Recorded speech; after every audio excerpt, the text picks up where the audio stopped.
What we got now? Make it work now. Starts right now. Now let's make it go, man. The San Francisco 49ers finished the regular season in a blaze of glory. Against Dallas, they ignited a dazzling display of big play fireworks. 8:40 to go in the first quarter as Miller's got the ball and gets his kick away. Coming down to McLemore with better running room now from the 45. Gets a block at the 50, down to the 45, to the 40, and breaks a tackle the 35, the 30. Turns around and breaks another tackle the 20, the 15, the 10, the 5. Touchdown for the 49ers! Joe swings a pass out of the left, caught over there by Solomon, comes up to the 25, the 30, breaks a tackle. Down the sideline, the 40. He's to the 50, the 40. He's on his way to the 30, down the sideline, untouched, the 20. The 10, the 5, touchdown, 49ers! Danny White on second down and 10. Throws it out to the far side. Intercepted by White. He's got the 40, the 30, the 20, the 10. Touchdown, 49ers! Bill Walsh's 49ers had earned their second NFC Western Division title in 3 years. But when the season began, the team's personality was a mystery. As they emerged from the shadows of a disappointing 1982 campaign, it was clear that the 49ers possessed talented individuals. But it was the way they worked together that provided the team with its competitive character. A unique identity was forged from close bonds and firm friendships. A belief in themselves and in each other enabled the 1983 San Francisco 49ers to overcome obstacles on the road to the playoffs. When they reached their destination, they had proved that they were back among the best.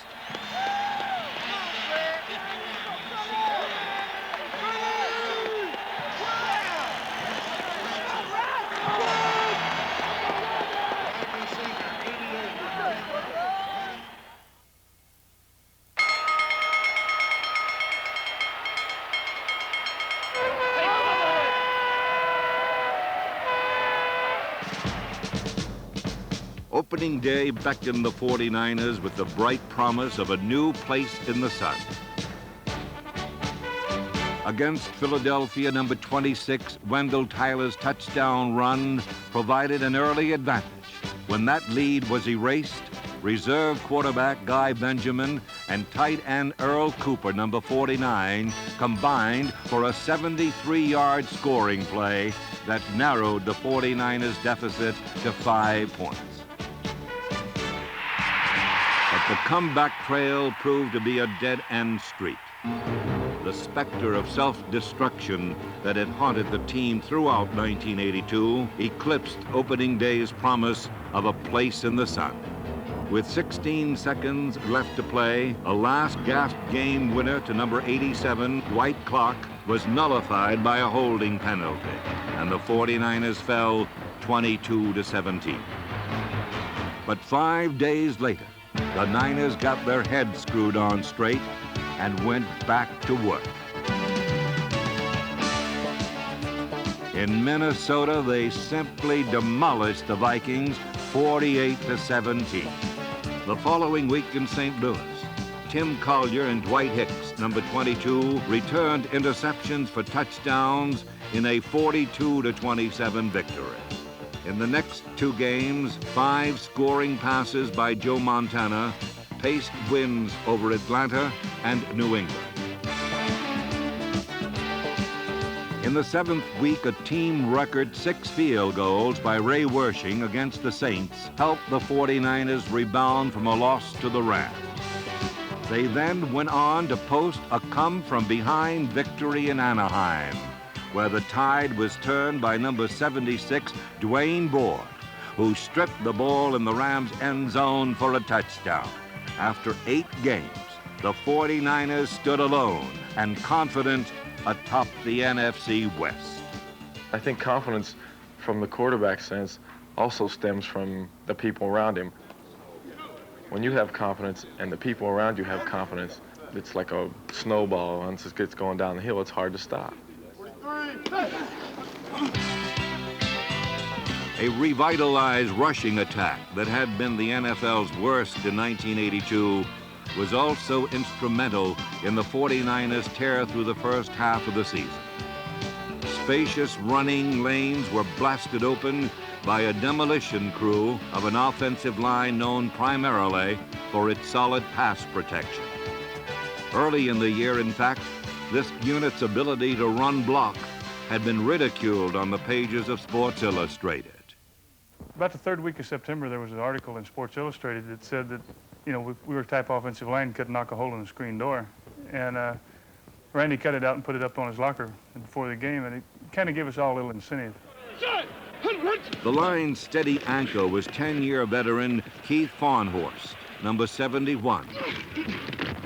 First-year pro Bubba Paris, number 77, became the newest member of a frontline fraternity that had been formed during some lean years.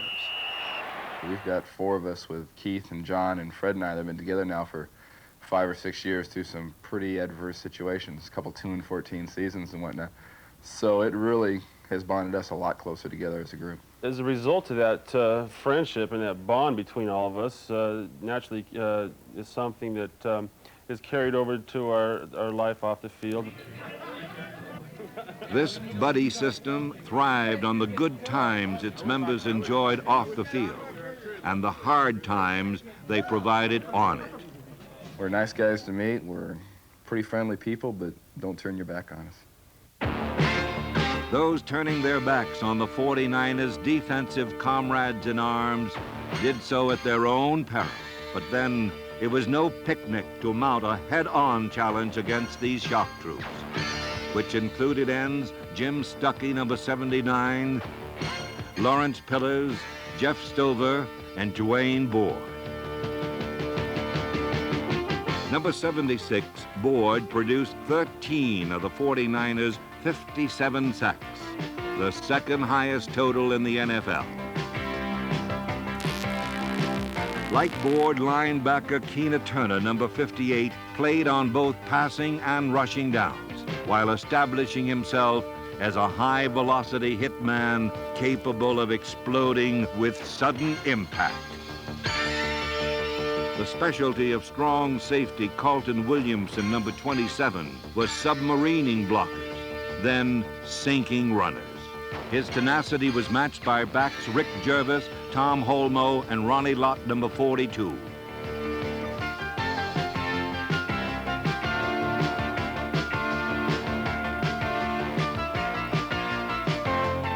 Lott's lightning hits ravaged receivers, and the cornerback also stole their thunder as he earned Pro Bowl honors for the 3rd time in his 3-year career.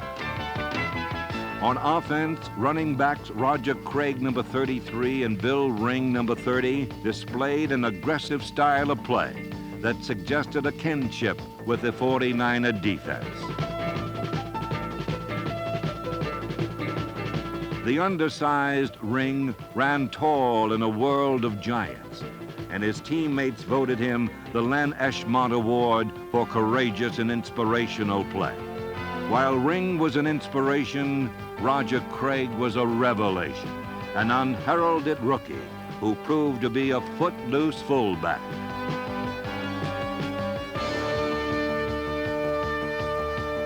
Craig's 12 scores made him the team's most prolific touchdown maker since 1972. While flashier rookie backs garnered the headlines in 1983, Roger Craig proved his value as part of an overall team concept. His debut was one of the most auspicious in 49er history.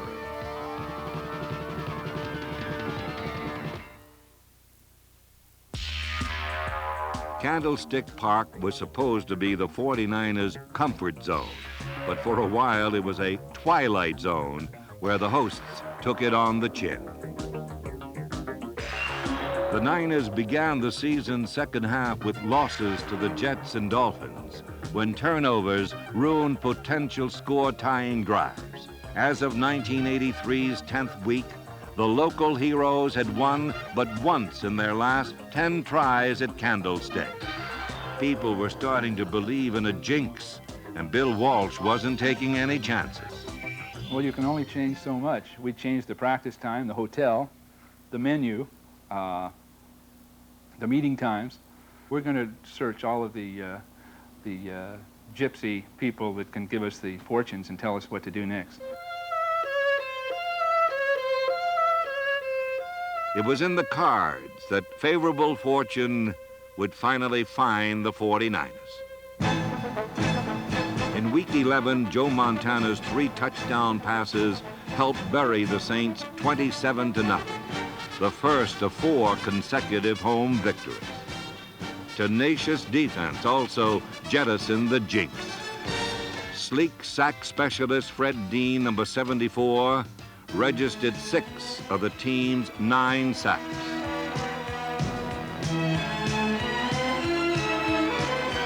In this contest and throughout the season, Dean demonstrated an ability to control the tempo of a game.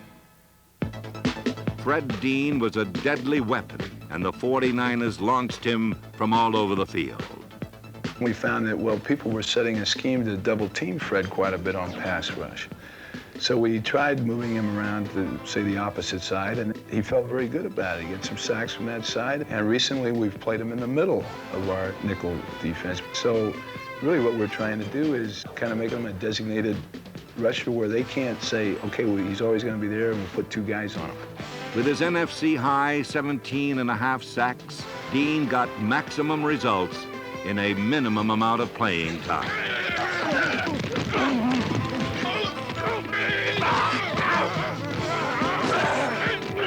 Cornerback Eric Wright, number 21, was another key performer in a defense that allowed the second fewest points in the NFC.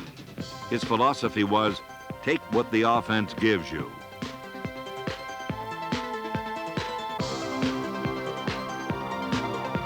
When the offense didn't give him anything, he took it anyway.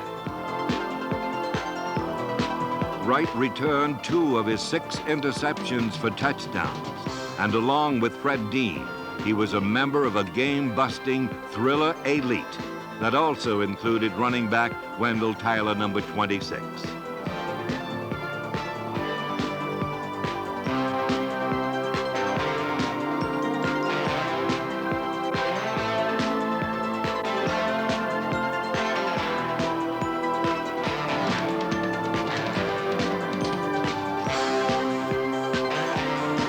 Despite missing 2.5 games with an injury, Tyler gained over 850 yards, the most by a 49er since 1977. While electrifying Wendell Tyler supplied the heat to one of the league's highest scoring offenses, the light was provided by Joe Montana.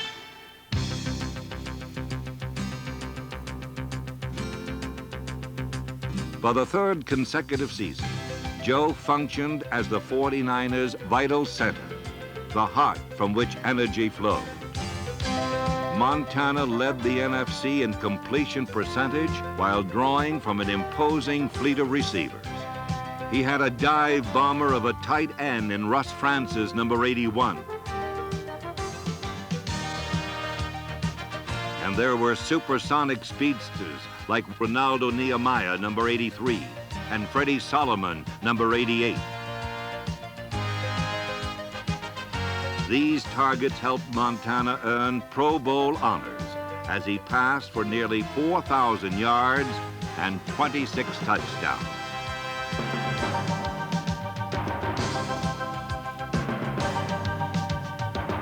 Improvisational skills enabled Montana to escape many a jab, as did his uncanny ability to throw on the run.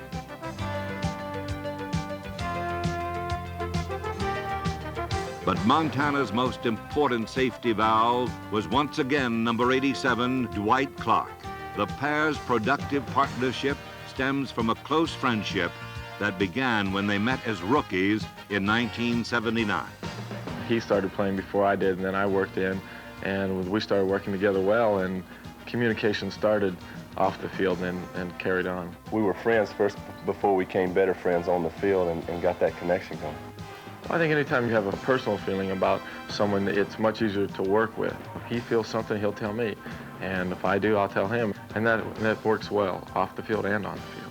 He kind of knows what I'm going to do. He's very smart. He reads coverage as well.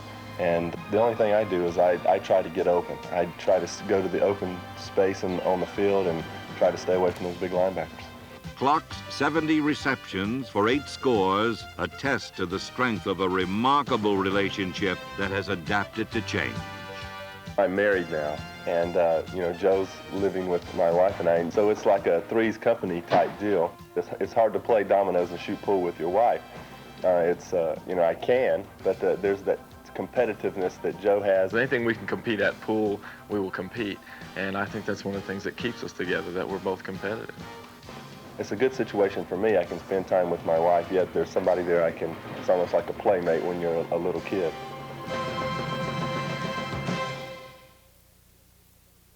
Feels great, you know, it really does. It's, you know, we had a tough year last year, like a lot of clubs did in the strike shortened season, but our guys have played real well the last half of the year, and I'm just proud that we're able to, you know, compete when everybody else is sitting at home. It's nice being in the playoffs.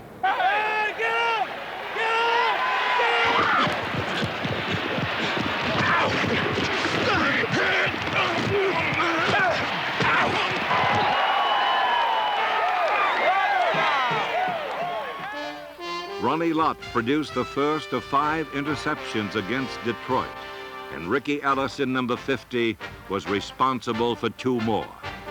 The rookie linebacker's pair of thefts set up 10 points. The 49ers' early spark was soon extinguished, but when their lead disappeared and time was almost about to vanish, they rekindled the flame. Despite the fact that Dwight Clark was lost for postseason play, Joe Montana completed 6 out of 6 passes on a 70-yard drive, and the 49ers lifted themselves off the canvas.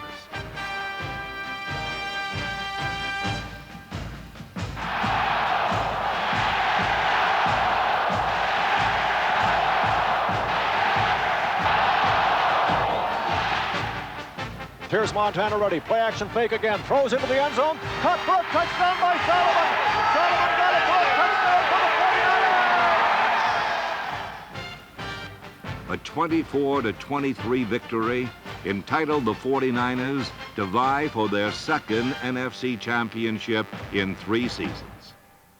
All it came down to was that one last drive at the end of the game, and that's where playoff experience, I haven't been there before in a big situation, really helps. We've been down before, and you know, no matter who we play next week, we'll come back.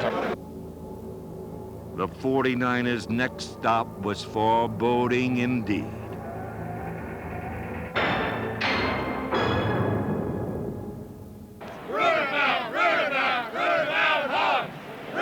For 3 quarters against the heavily favored Washington Redskins at RFK Stadium, the 49er offense was mired in a state of disorientation.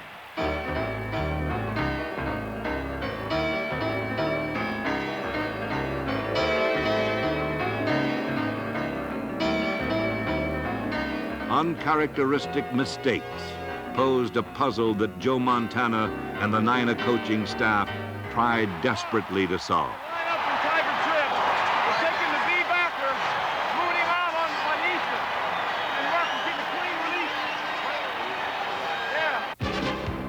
Meanwhile, the defense held its ground as the down 7 formed a bubble that plugged up running holes and bottled up number 44, John Riggs.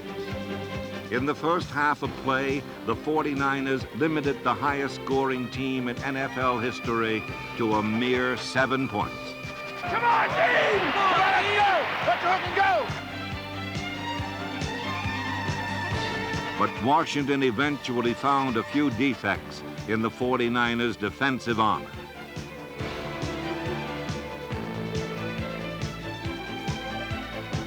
By the end of the 3rd period, the blowout many predicted had taken shape.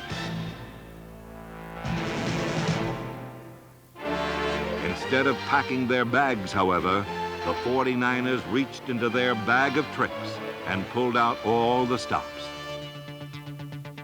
They pulled off a comeback of heroic proportions.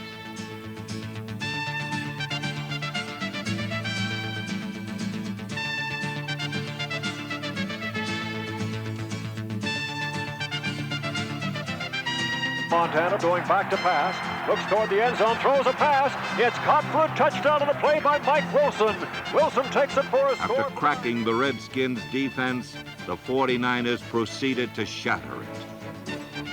First down and 10 to go. Here's Montana going back to pass again. Looks down the middle, throws deep, throws it out 40 yards to Solomon. He got it at the 30, the 20, the 10, the 5. Touchdown for the 49ers. Then, with less than 8 minutes left to play, a Super Bowl berth was within the 49ers' grasp.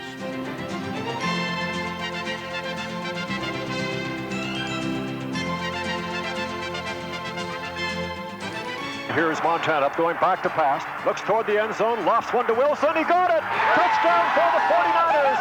Wilson taking the catch. Anthony Washington trying to cover him. But Washington retaliated with a drive marked by controversy.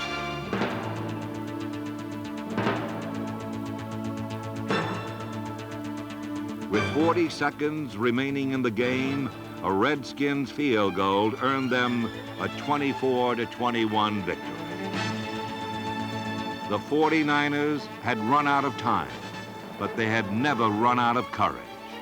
Though they were grounded in their quest for another world championship, nothing could change the fact that they had once again soared to the top flight of the NFL during 1983. They were powered by imagination and had the power to stir imagination. The players came in various sizes, but they were all shaped and united by friendship and mutual respect. In 1983, the San Francisco 49ers came back among the best, and they are likely to remain there for seasons to come.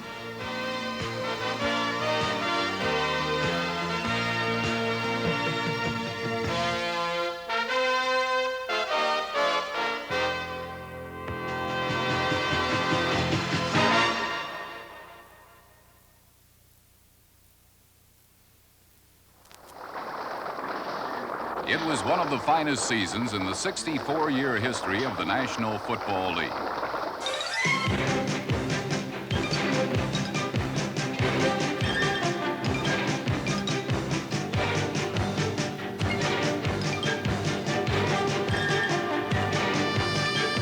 In all of professional sports, no other league packs so much excitement and drama into game day.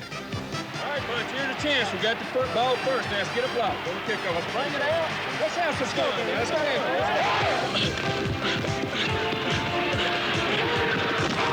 Going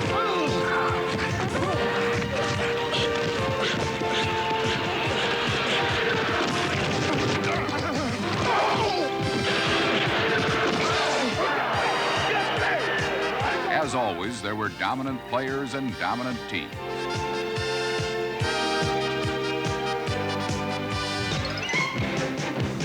Never in the league's history has a championship chase been at the fingertips of so many.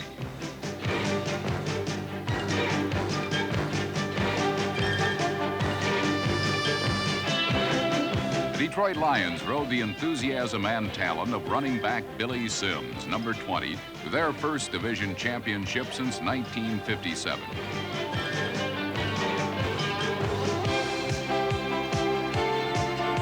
Another inspirational performance was turned in by Atlanta's Billy Johnson, number 81, who was named the comeback player of 1983. After 2 knee operations as a Houston Oiler, a brief stint in Canada, and a year on the bench in Atlanta, it seemed that the career of Billy White Shoes was over.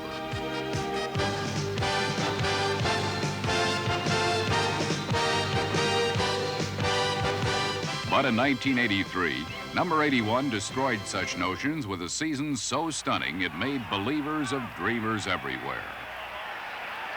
Now they've got to go to the end zone with 2 seconds left. Are we talking Hail Mary, or are we talking reception and lateral? I would say right here, you've got to go to Billy White Shoes and let him do a little dance with the ball and try to go for the end zone. Here come the Falcons with Hodge, Bailey, and Johnson. All to the left side. 2 seconds remain. 49ers will come with a 3-man rush. Bartkowski to throw. He is going long down the near sideline. It's going to be a jump ball, and it is pulled down by Billy Johnson. Johnson inside the 10, 5. He is down. He is. Give it to him. He's in. Touchdown. Touchdown, Atlanta. Billy Johnson. It's a touchdown. No time on the clock. The Falcons have won it. They pulled it from nowhere. The Falcons have won it. Big Ben left, and it worked. Full moon over Atlanta, Fulton County Stadium, and Shoes did his thing. Billy White Shoes Johnson, a touchdown. Once he caught it, he had no place to go. He got inside the 5, looked for daylight, and then dove for the end zone. How about that? Even though the Atlanta Falcons weren't a team of destiny, thanks to the proven skills of Billy Johnson, they were a team of daring and drama.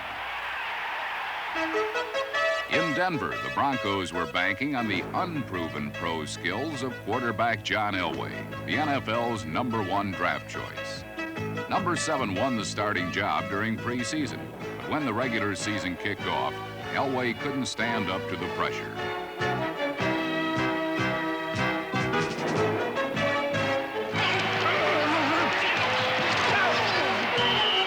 Denver's complex offense disoriented Elway, and he spent much of his first season just trying to get his bearings.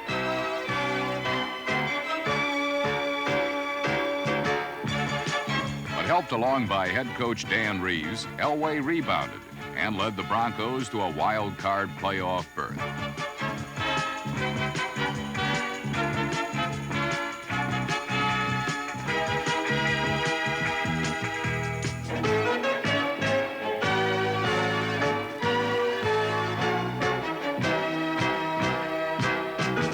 Never before has youth played such a part in turning NFL teams around. Running backs Eric Dickerson of the Rams, Kurt Warner of the Seahawks, and quarterback Dan Marino of the Dolphins all were rookies who were instrumental in their team's assault on the playoffs.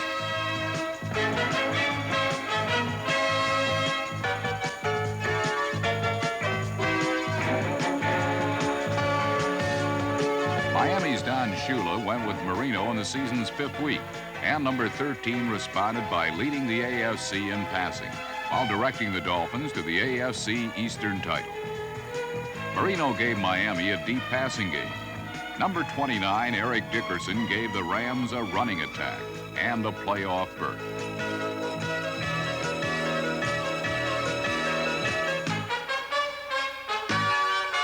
Eric's 1,808 yards rushing led the NFL and were the highest total by a first-year player in NFL history.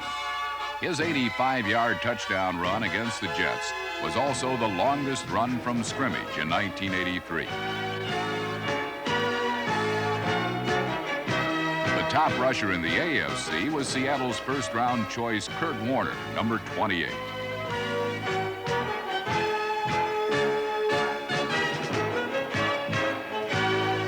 Thanks to this versatile and elusive rookie, the Seahawks soared to the first playoff berth in franchise history and made Chuck Knox the first head coach to lead 3 different teams into postseason play. When the H got over here, they were going to overshift the line, and they were not going to adjust the secondary. NFL '83 was a season of complexity. On offense, the one-back attack was in, and the defense had to find a way to stop it. As you read this type of action, you've got to get depth, because they've zipped the Z in so far that he'll be coming in behind you.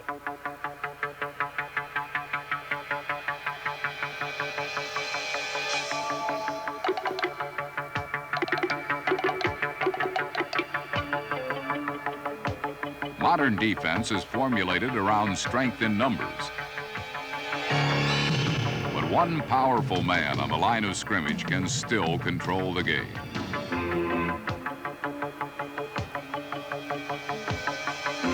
Outside linebackers like Lawrence Taylor of the Giants and number 53 Hugh Green of the Buccaneers emerged as the most dominant defenders in the game today. Their rare blend of athletic skill destroyed the best laid plans of an offense.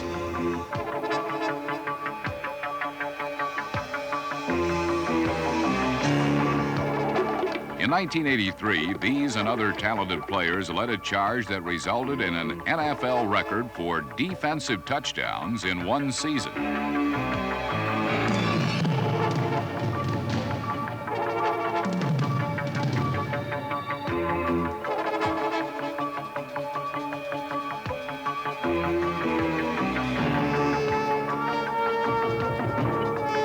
With offenses spread all over the field and passing the football at a record clip, turnovers turned into touchdowns as defenders found that they could remedy an unfavorable situation with a single blow.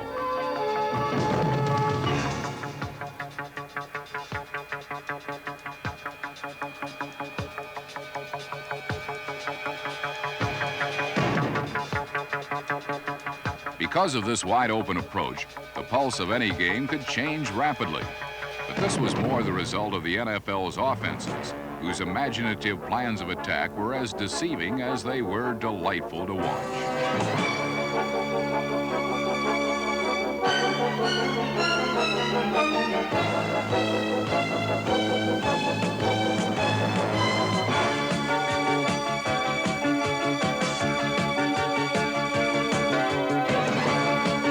Not since the pass-happy days of the 1950s have so many spirals filled the air.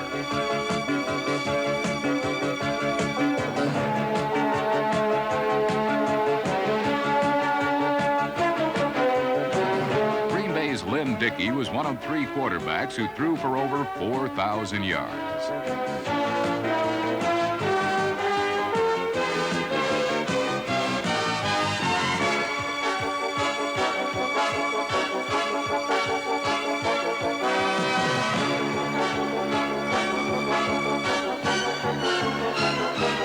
Atlanta's Steve Bartkowski was the NFL's top-ranked passer.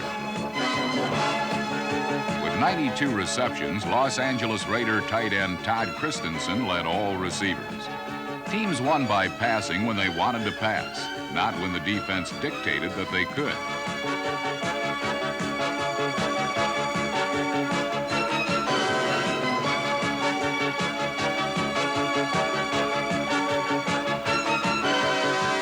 While 1983 featured great individual talent, only the great teams won.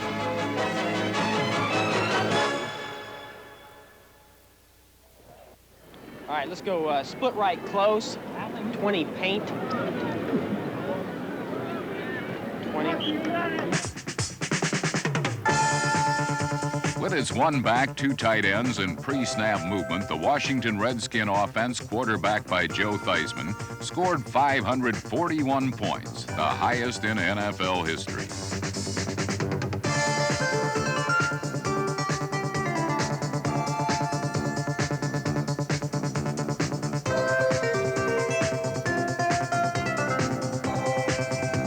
Their flash dance passing was complemented by bullish John Riggins, who set an NFL record with 24 touchdowns.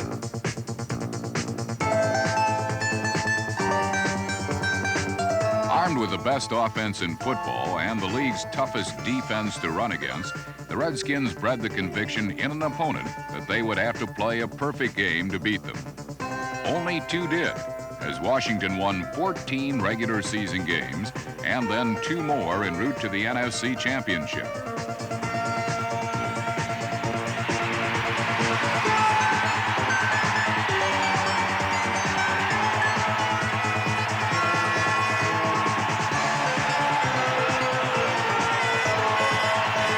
The rise of the Redskins over the past 2 seasons has been at the expense of one of the league's most consistent winners, the Dallas Cowboys. In 1983, the Cowboys' shotgun was loaded once again with deadly ammunition.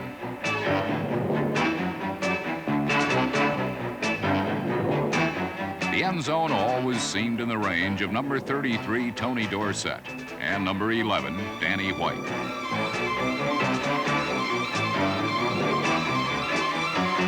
On both sides of the football, Dallas could shoot down an opponent, and 12 times in 1983, they did just that.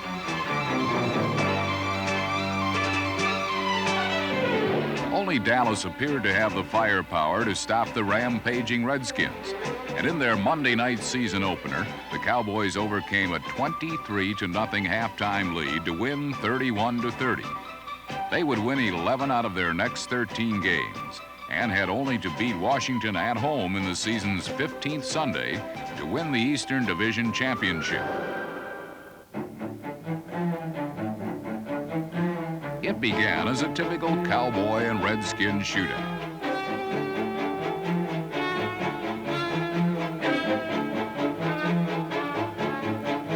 In the first half, the Cowboys were swept under a wave of burgundy that was stirred up by Joe Theismann.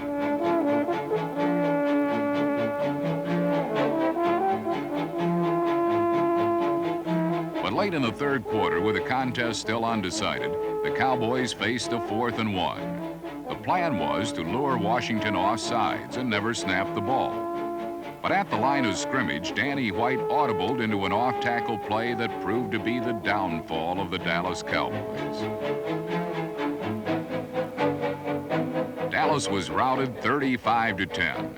And 2 weeks later, the Los Angeles Rams kicked the Cowboys right out of the wild card playoffs.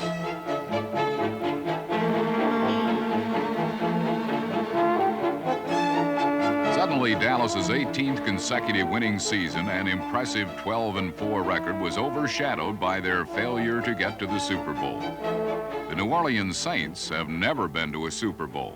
In fact, they have never had a winning season. One thing I want you to remember, football is only a small part of your life.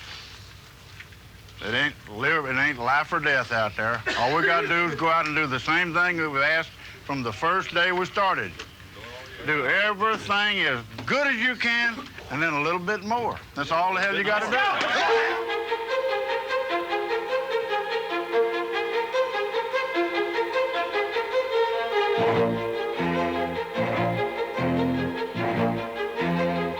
In his third year as head coach, Bum Phillips rebuilt the Saints into a team that learned how to win.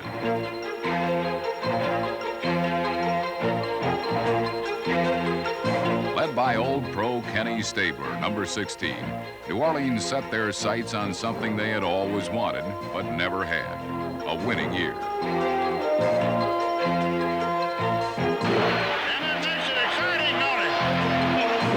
Much of the excitement stemmed from Bum's defense.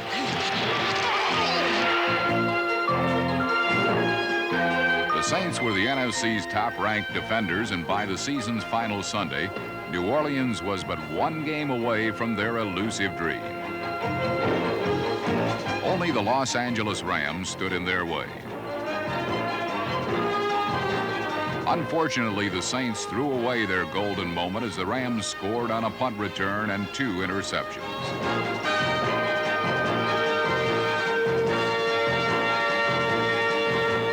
With but 6 seconds remaining, a field goal finally ended Bum's quest of making his Saints winners.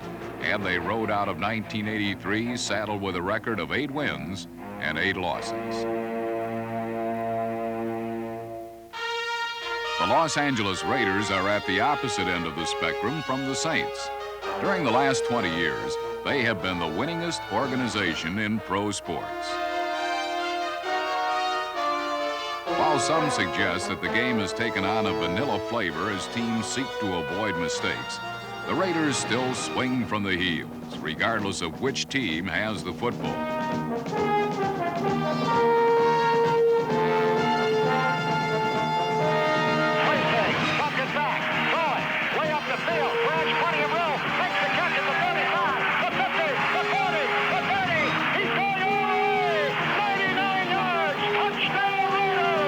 The Raiders' philosophy is simple.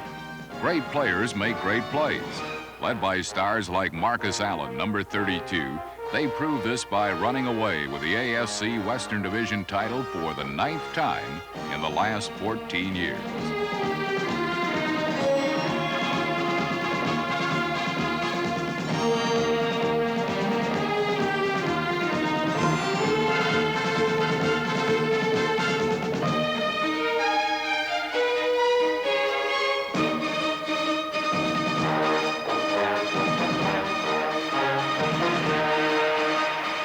Los Angeles Raiders have been so typecast as intimidators and roughnecks that people forget how much genuine talent they have. But in the playoffs, they not only displayed their talent, they also showed that they were a team that knows how to run when the wire is near.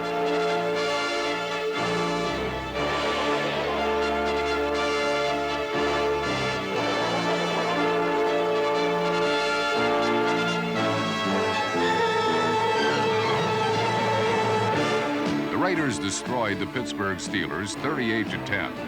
Then struck 12 on the Cinderella season of the Seattle Seahawks with a 30-14 pounding in the AFC Championship game.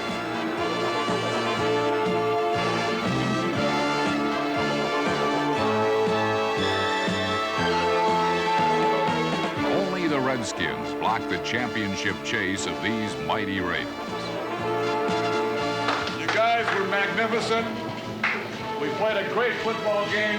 We deserve to be the champs and represent this conference. We're going to Tampa, baby. We're going to Tampa.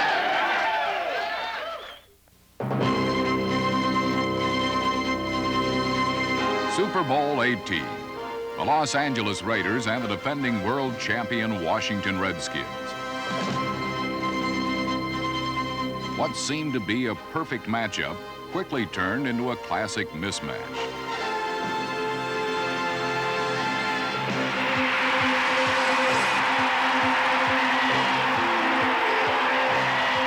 The Raiders scored immediately, then turned loose their stable of thoroughbreds on the stunned Redskins. Marcus Allen ran for a Super Bowl record 191 yards, and quarterback Jim Plunkett passed the Raiders to a 14-3 lead.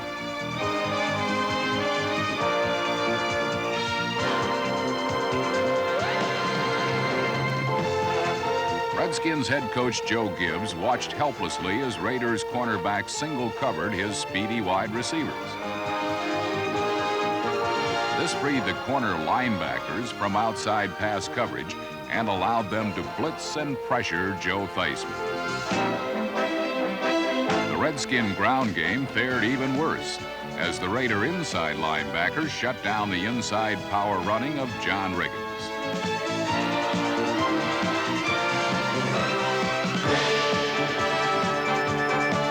But 12 seconds remaining in the half, the Redskins were backed against their own goal line. But instead of running out the clock, they gambled. I felt that being behind 14-3, I was not comfortable with falling on the ball. I just wasn't going to do that. And as a matter of fact, the statement was made on the sideline, hey, maybe we ought to run a play. And I said, no, we're not. It was my decision. I made it. Gibbs' decision resulted in Jack Squirick's interception and gave the Raiders a 21-3 halftime lead and ended the competitive phase of Super Bowl 18. I think that if there had been a way for me to be on that sideline at that point in the game and stop the world right there, and if I could have, at that point, taken a vote from everybody that had been there or been watching on TV, and I think there'd been a lot of people said, hey, yeah, let's take a shot, you know, let's give that thing a shot. We don't want to just fall on the ball. We haven't done anything all day. I think there'd been a lot of people that would have said that. After it happened, I don't think I can find 5 that would say that, but that's my job.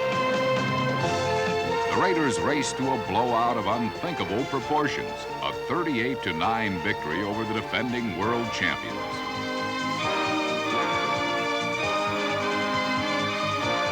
Plunkett giving to Allen, sending him wide left. He has to reverse his field, but he gets away for a moment. Comes back up to the middle of 30, 25, 40.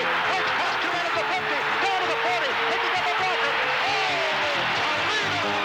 It was their 3rd world championship, and they had done it in a style befitting their swashbuckling image. As always, the season belongs to the champion, and 1983 belonged to the Los Angeles Raiders.